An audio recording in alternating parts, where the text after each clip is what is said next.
Well, we got a little problem here. We ride no matter how cold it is. We're up here, we're riding. Nice amount of powder on the river here too. It's perfect. Same spot, new ski.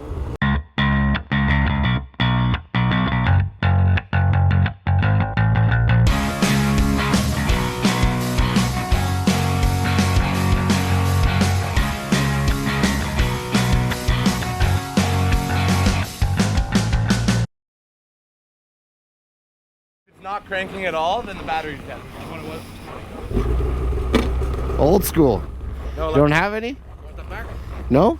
It's okay. We got everything. He went and bought one across the street, so it's okay. All right, good morning, everybody. Welcome to a beautiful Saturday. We woke up to a little bit of snow. We're just getting the crew ready here, about to take off from the Westway. Plan is to head to Cap today. We're going to be doing a little lunch at Obrien's, which is great. We always get there once a year. I can't wait. I think we should do a little debriefing on the event. On yesterday? Yesterday. So we wanted to record yesterday, but as usual, when it's negative 35, GoPros are not so cooperative. Mike, take it away. What happened? Well, yesterday was certainly a lot of stuff happening. We left here, and our plan was to actually head up to the canyon. Something happened. Yeah, something always happens. Whenever the XC comes out, that's the only time it comes out. That's right.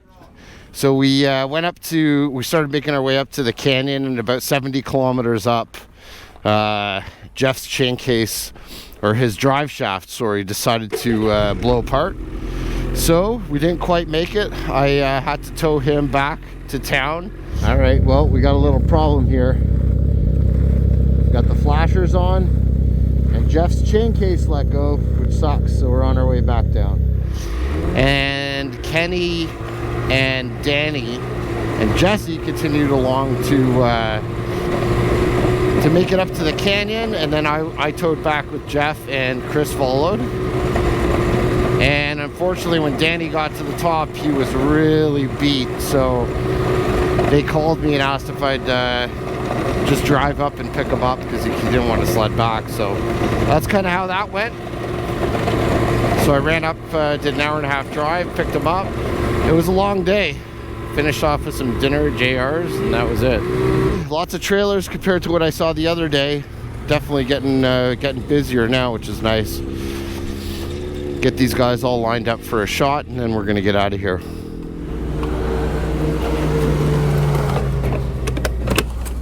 All right, 3 hours later, I might actually be ready to leave. Little reset my mileage. Good thing I know how to use these things. Reset my trip, and we're zeroed out and good to go. Wearing my new Advex helmet, giving this a whirl. Hopefully I can give you guys some good feedback today on this helmet. It's a fantastic helmet so far. Not as warm as the Oxygen, but pretty darn good. Good 15-kilometer run to floods, but it goes by in a blink of an eye because it's just the straight A trail and then the straight A103. And because we don't have that much snow, even with the traffic yesterday, like I was thinking I was going to head out A West in the groomer yesterday because A West always gets beat because everyone goes to Smooth Rock. But even with all the traffic yesterday, there weren't moguls because there's just not enough snow to make sizable moguls. There's Michael. You can see it's definitely thin for Cochrane standards for sure. Nice Advex helmet there, bud. How's the sled? It's gonna hook up much better in this stuff because it's not ice. You'll see when you get into deeper snow. There's Jeff rocking the XC. Doesn't look too happy. There's Ken. Off we go. Nothing like an Oxygen on a cold day. I don't even feel the temperature outside at all. So we're just on the section of Top A between Guppy Road at the train tracks and Stubby Road coming up. One of my favorite sections of trail here with the up and down hills. Can't see anything in front of me because of the snow dust. It is negative 36 right now. Before the wind chill, it feels like negative 40, so Yeah, not too many people out today. We ride no matter how cold it is. We're up here, we're riding. And here we are. So if you hang a left at Stubby here, you're taking the top A and you're crossing the Frederickhouse River, and if you go straight, you're on the A103. And this is the trail that me and Mike groomed, not last night, but the night before. And it's absolutely mint still. Can't wait for Chef Eric's cooking. So for those of you guys who know about Ellie's Bistro, we talked about it in I think our first ride video last year, and we actually stopped there on our way back from Hearst as well, which would have been day 4 of the riding videos from last year of our season opener in Cochrane. But Ellie's Bistro was a restaurant in Smooth Rock, had delicious food. Chef Eric not only would make the food, but he'd come out and talk to you and socialize, and it was just really an awesome place. And I actually found out the other week that Ellie's Bistro was closing down. So I reached out to Eric, and basically what it is the guy who owns the property where the store is wants to sell it and do other things with it. So Chef Eric doesn't have a place anymore. But about a week ago, I found out that Chef Eric has now taken over the kitchen at Flood's Landing. So Ellie's Bistro is still in operation, it's just now at Flood's Landing. And those are two of, honestly, my favorite places up here. So it's cool to see them joining forces. And yeah, we're gonna go get some grub from Chef Eric and then continue logging on to Cap. So technically, the trail to get into Flood's Landing, when you're heading north on this A103 trail, you're gonna get to a point where the trail turns 90 degrees to the left at a stop sign. And then when you continue down that trail, the trail turns 90 degrees to the right. At that 90 degree to the right turn, there's a sign that says Flood's Landing. So you just keep going straight instead of turning right to head towards the canyon. And that takes you into Floods through the back side of it, which is an actual groomed trail to their doorstep that we maintain. I am starving. Oh, and we're here. It looks like Dad made it. Dad didn't feel like riding today, so he took the truck. 1 hour later. And as usual, we are stuffed to the brim. So this is the trail that we groom right into it. We're just heading out, and we're gonna bypass a bunch of trail on the river, and we can basically get from Floods to Jamie's Corner close to Greenwater fairly quickly.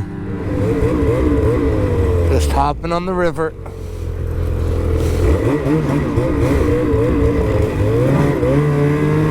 More pictures.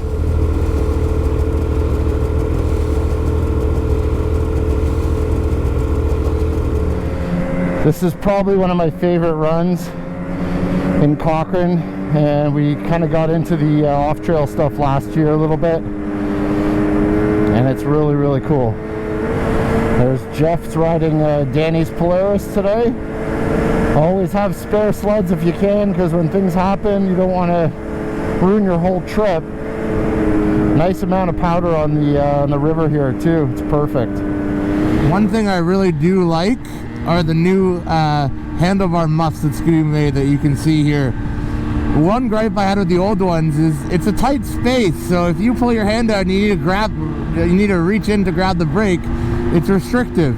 These are massive. There's no restriction with going into brake or into either side. It's nice and wide open. They're supported. It has like a rigid design. They're fantastic. Really liking them, especially in the super cold. Whole crew just pushing powder down the Frederickhouse. You can see some stumps poking out up there. It's the name of the game on this river you gotta watch. Mike got the perfect jacket. Ordered that on eBay and delivered it to my address in New York so I didn't have to pay duties. Took up half my carry-on when I was flying home.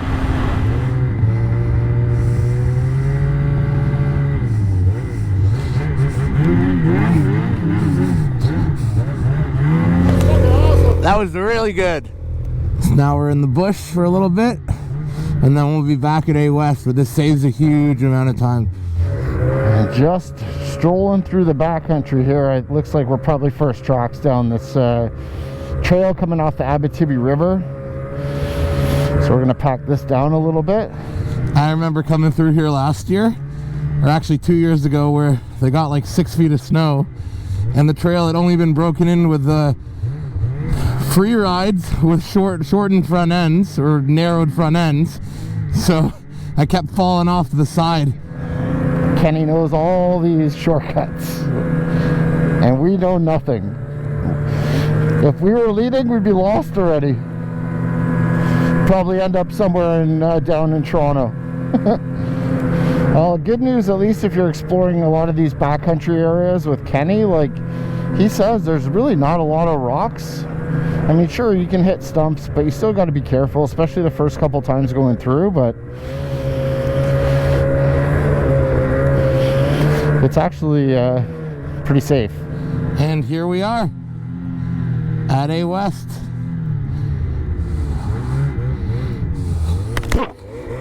Gotta love a 40-kilometer shortcut. Make sure everyone's accounted for. 1, 2, 3, 4, we're good to go. Good old Jamie's Corner. All right, all right, all right. Back on the trail we go. Pretty awesome. Couple of our friends here from Cambridge. That's Rob and Krista. Got the whole crew. Gonna head towards Moonbeam, and met some folks that watch our channel, which is pretty awesome. Sounds like one of our videos helped the guy actually figure out how to connect his cart out of the sled. So that's pretty awesome. That's what it's all about. Trails are actually in really good shape. We're supposed to get another 10 to 15 centimeters of snow, which should make it perfect. And I'm going to stay up for another couple of days. I think the rest of the crew's probably heading back tomorrow. So I'm going to ride with Rob and Krista. I'll take them up to Flood's Landing for some breakfast.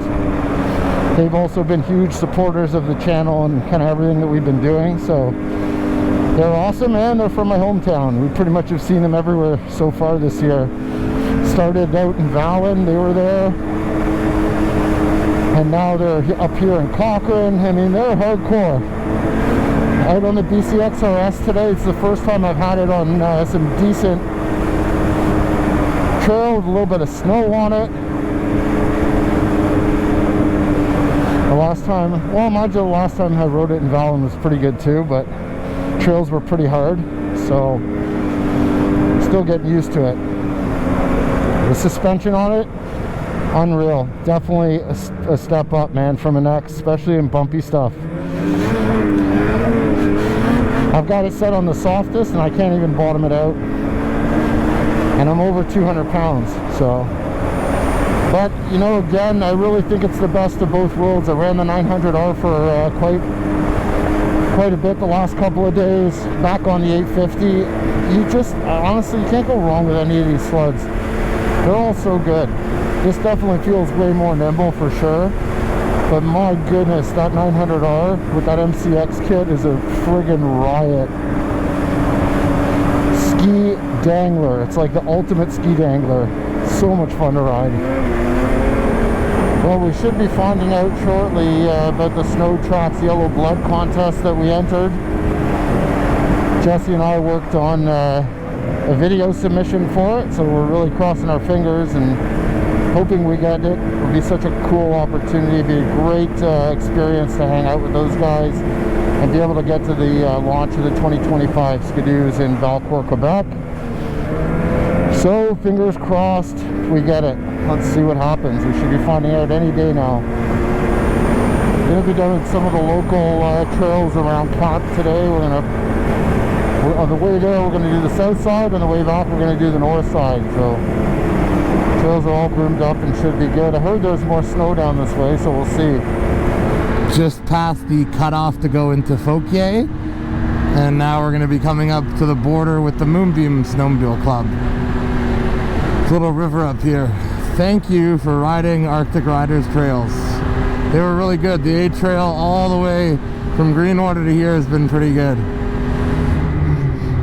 Oh, they're missing the ice crossing. Use at your own risk. Welcome to Moonbeam. The boys want to go to the clubhouse for a hot chocolate, so that's where we'll stop. Moonbeam trails are always great. This club does a fantastic job. And they're the perfect example of a club that needs some young blood. All their volunteers are much older and they do a fantastic job, but like eventually we're gonna need younger people getting involved there to ensure the club's success into the future. If every sledder just volunteered one day a year, we wouldn't have an issue. Should be, I believe, the L119 on our right coming up here. If my memory serves me, yep.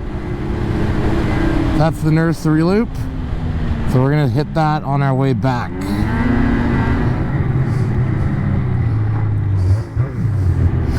Moonbeam welcomes you.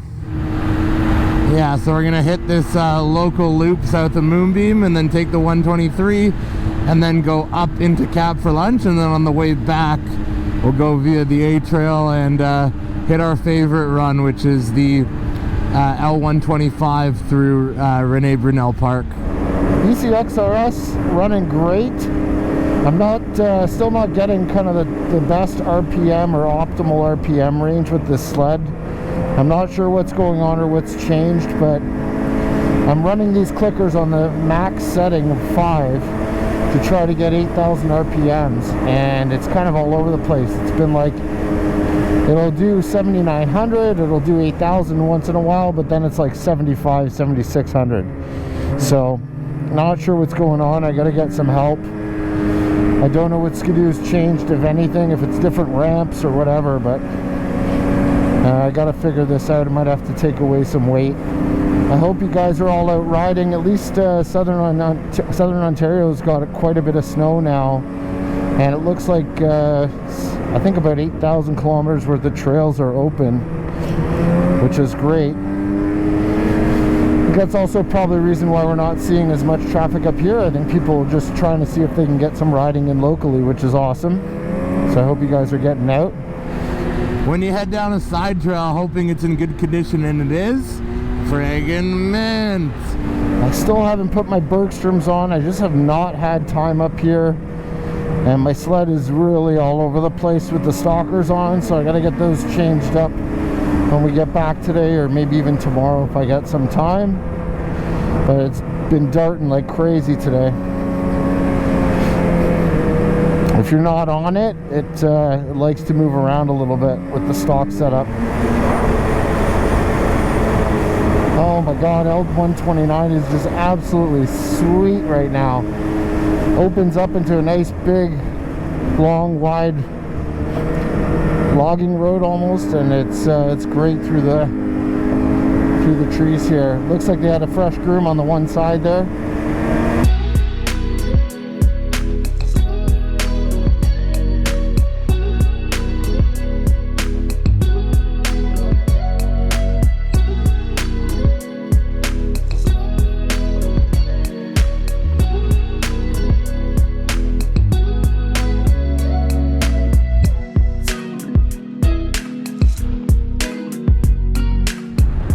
Decided to give Jeff a little break and threw him on the skidoo, and I took the XC. So originally this morning, Jeff tells me when we get the smooth rock, he's like, does this sled have any suspension? Because I'm bottoming out over every little thing. And I go, oh, let's take a look. Everything was set to full soft. So we cranked up the compression on the 2 track shocks and a little bit on the front end, and it's a whole different beast. Definitely better. How's the sled? Probably the nicest skidoo I've ever ridden. Keep riding. Ride to lunch. You liked it? Oh, it's amazing. It's like riding on a fish in a bear.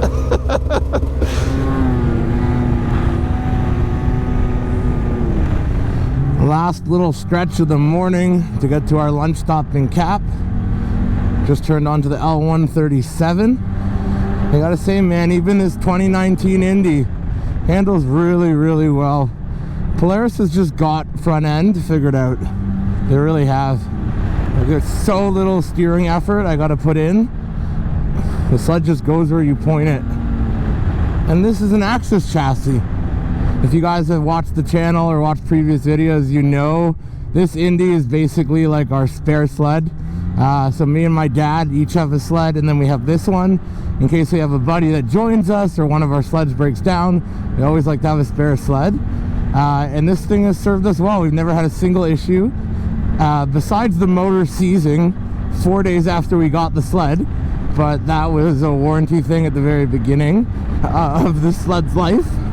But since then, it's been absolutely flawless. The 850 Patriot pulls super, super hard. I still find it pulls way harder than the skidoos. When we were on a lake back there, I was able to get up to 104 on this thing before I ran out of room. I think I could have gotten probably to 106, which is pretty impressive. My brand new 850 skidoo could not even come close to that.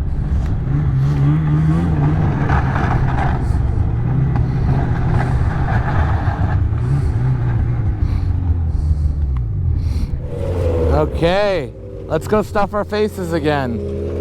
Well, here we are at O'Brien's. Just finished up a little snack. Man, we just keep eating and eating and eating. It's funny, I was joking on one of our posts that I think I gained 5 pounds within like 2-3 days. Good food here, eh, Chris? Awesome here. I've been here many times. Yeah, we love it. Yeah. Turbo working good? Now and again, go to the, was it like a Casey's or something like that? Yeah, there's a Casey's, yeah. It disappeared. Yeah, I like this place, man. Yeah, after we found this place, Oh, it's definitely warming up. and they're sled happy people in here. Yeah, oh yeah. They love sledders. Yeah. I hate those places that look at you sideways when you walk in. Yeah, I know. You're spending money, man. Like, come Yeah. on. So, Yeah, for sure. For sure. Sled working good? that's working awesome. Good. I like that sled, Ken. It looks good. I wasn't sure about the green. No, it looks good. No, I like it. I was looking at Mike. It's still in Polaris. Hey? That blue one? Blue one's nice. Polaris. I haven't sold it yet. What, is it the same sled? It's an XC. So with the XC, you get the Fox shocks, which are just three-way, which they're a good shock. You Yeah. don't get the stiffener. You don't get the rail stiffener. Yeah. And you don't get the Assault, but that's Right. the only difference. No, if I were buying one, I'd be buying this exact sled. And I want the Assault. You That's want the why- Assault. That's why I went with the green. Yeah, yeah. And our knee pads look amazing. Yeah. Those look good. I love the mirrors on these. Yeah. They're integrated. They're really nice. Oh, it's the side mirrors? Yeah, I love those. Oh, right. This is your first Matrix. Yeah. Yeah. Fantastic lunch at O'Brien's as usual. I ordered enough to feed a family and I regret it. Probably the best trail of the day today in terms of conditions is this top 8 trail east from Cap. Look at it. Not a ripple, not a bump, nothing. No brush, no rocks. Pretty darn perfect. Just rolled over 2,200 kilometers on this 2024 MXZ XRS 850. Absolutely loving the sled. I did have a few issues with it, as you know from previous videos in Vallon. I had the issue with the secondary, which is my fault. Obviously the ski issue wasn't my fault. Other than that, I did have yesterday on the way to the canyon one instance where my gauge powered off and it wouldn't turn on. So I basically had to turn off my sled, pull the key out.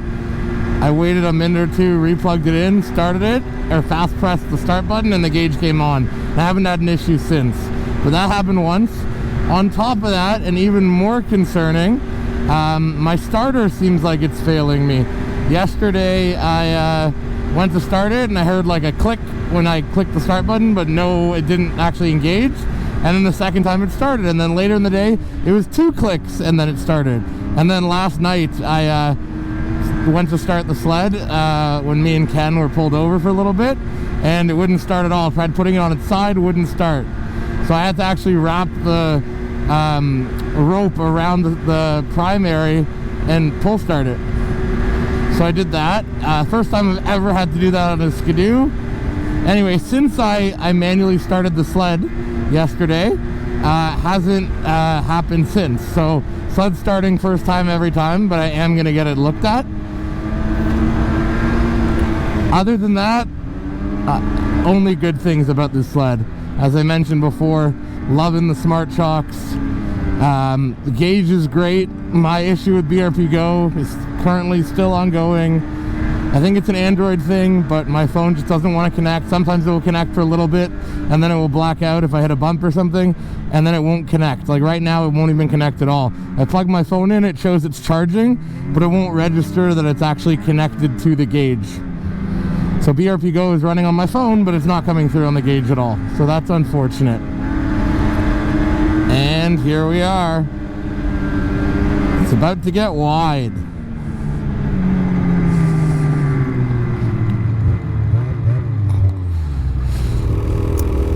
Doing a little switcheroo here. Mike's gonna take the XRS MXZ. I'm gonna take the backcountry. Time to find some powder.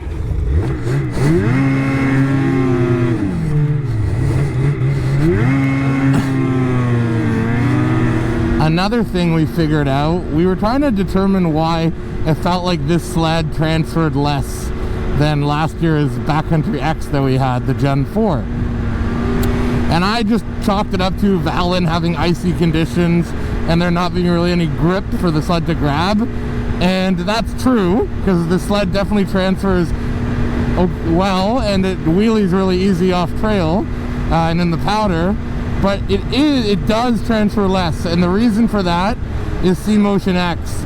So same like with our Motion X, when they made a longer trailing arm, they reduced the transfer amount, and they did the exact same thing for C-Motion X this past year. So the sled does transfer less, and my prediction is that it translates to a little bit better on-trail performance, which I've noticed. As I said last year, Mike's Backcountry X was a fun sled, but I found it tippy and a little bit nervous in the trails. This sled, I don't at all. I can ride this backcountry at the same speed that I can ride my Renegade or my MXZ 137. So I think they made huge improvements there, and Mike agrees with me. The reality is it's a 70-30 for us. It's 70% on trail and 30% off. And this sled does handle great off trail. We were able to get off a little bit. Granted, only like 2 feet of snow, so nothing crazy. But I have no doubt this sled will be good off trail, but it does have much better on-trail performance and handling than the previous generation, or the C-Motion. Just making our way down, and we're gonna hit the 119, the L119, which is called the Nursery Loop, and that will loop us back around through the Moonbeam Clubhouse, and then it's the same way back to town, A-Trail. So, couple things. Yeah. I think you actually need to put the numbers back down. I think you need to put it back to 3. So it gets there, it just takes a while. When you're holding it to the bar, it goes to 74, and then all of a sudden it gets a leap, it goes to 77, and then to 8. So I don't know why it's taking longer to get there. I would put it back down to 3. Back down to 3 too. Also, you don't have side deflectors. I don't. It makes a huge difference. I forgot to put them on. They're sitting at home. We really got to fix the heated grip situation. The heated grips on any skidoo that I've owned, at least, and Mike's, and any that I've tried, whether it's with the new gauge or the old gauge, so nothing's changed. What I mean by that is whether it's 1 bar of heat or 7 or however many there are, it's burning. Like, there is no real temperature control on the handlebars at all. Oftentimes I turn it up to full when my hands are cold. It burns my hands, so I lower it to 1 bar. It continues to burn my hands, and then I just turn the whole thing off and wait till I get cold again. And that's kind of the cycle. And it's been with every single skidoo that I've owned. I know Polaris, obviously their hand grips are significantly better because you can adjust the specific temperatures of those hand grips, and it will make adjustments based on the wind and all these different parameters that will make it actually like hold that temperature versus burning your hands. The sled is absolutely dialed in. It's phenomenal. You like it? The shocks are insane.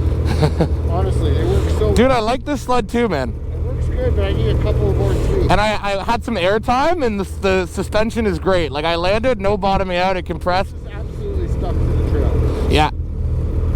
I was able to lift it on bigger hills, you can lift it, but that's it. Look who it is! We're lost. Do you come all the way up from New Lisk? Well, you're one to talk, but I didn't fly from Cap. How's it going? From Buffalo, I mean. What up? going, buddy? Good, good. How you doing? Good, good. I texted you guys this morning. We got going late. Jordan sent me your number yesterday. Mike, Yeah. I don't even know what to say right now. Ladies and gentlemen, we have another broken ski. Same spot, new ski. What are they doing? Okay, time for another fresh ski. Are they going to replace my right one? Because now they're really going to be unequal. Mike, I assume you didn't hit anything. I didn't hit anything. Okay, ride it like you stole it. So, Michael, how was your day today? Excellent day of riding. Of course, we finished it off actually breaking something. 'Cause we can't, You broke it this time, though. I know, we can't go with the trip. So first you, now me. So we ended up breaking Jesse's ski again on his Renegade over there. My MXZ, which we're calling a Renegade, yes. Which is a Renegade. So we'll have to get that warranted again. Sorry, TVM, but hopefully you have another ski for us back at home. Hopefully this time we can get a model year 2023 ski instead of a 24, because, I don't know, maybe something this year. Yeah. But Someone's getting fired over at Injection Molding. you can see the sky, how nice it is out here now. Yeah, Go back down the river to Yeah. Fred's and Yeah. Like, okay. yeah. So, do that. Sounds good to me. Jeff's having a smoke. It's been a good day. All right, guys. Hope you guys enjoyed our ride to Cap today. That's going to be probably the last one for this weekend, but we'll definitely be back out on the trail this week. And Mike also doesn't have a return date to Toronto, so right. he might get some more stuff. It's always a problem when I come up to Cochrane. I never know when I'm actually leaving. Some guys like, when are you leaving Cochrane? I'm like, never. When your wife tells you you have to leave. Yeah, when Mona calls me and yells at me and says, come home. Okay, guys. Thanks for watching. We'll see you on the next one.